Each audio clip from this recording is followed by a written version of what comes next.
What's up, everybody? So I wanted to give you guys a couple of keys today, things that affected my life, things that will definitely change your life. If you were to take these keys and practice them, apply them to your life, use them as wisdom, and just receive them.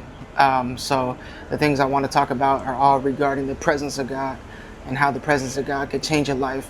And it's not just about the presence of God in a general theme, but how you handle, how you look at, and how you view the presence of God.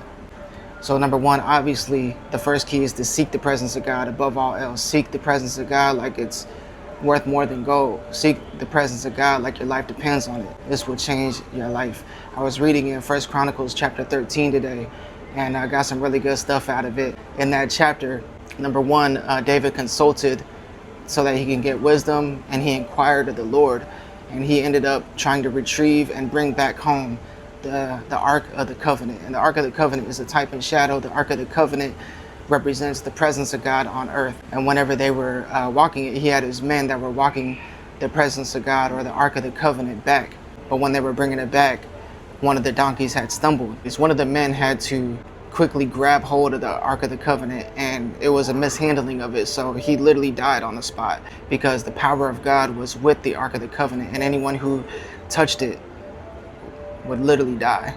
So what I got out of that, number one, is the presence of God is never to be mishandled. We see a lot of people that are church hurt, a lot of people that misrepresent God in so many ways. And one of the main keys for you listening to end up not being like some of those people who misrepresented in your life is to never mishandle the presence of God.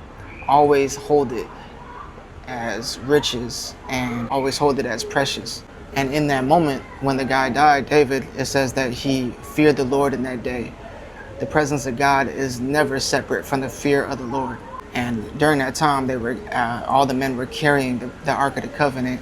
So the presence of God is always to be walked in reverence. Whenever you have the presence of God and you're experiencing the presence of God and you're seeking out the presence of God, it's never separate from walking in reverence to God. And then later in the chapter, Obed-Edom, he took the presence of God. He took the Ark of the Covenant and he had it in his home for 3 months. And within that 3 months came blessing upon blessing upon blessing. Just from having the Ark of the Covenant in his home, his house was then blessed, like beyond measure. I'm talking about his family was blessed. His name was blessed from having the Ark of the Covenant. And that's where I want to challenge everyone listening. If you're hearing this, take the next 3 months and daily practice the presence of God. That means practice seeking the presence of God, practice walking in the reverence and the fear of the Lord. And so the presence of God, the true blessing of the Lord that adds riches and no sorrow with it, the true blessing of the Lord comes to the one who honors, protects, and houses the presence of God reverentially, like really honors and walks in the fear of the Lord. When you really walk in the fear of the Lord and you really seek out the true presence of the Lord with no agenda, not trying to get nothing from him, but simply to be at the feet of Jesus and really seeking out the presence of Yahweh, that's where the true blessing of the Lord comes. That's when you really truly experience God's presence and the riches that follow after it.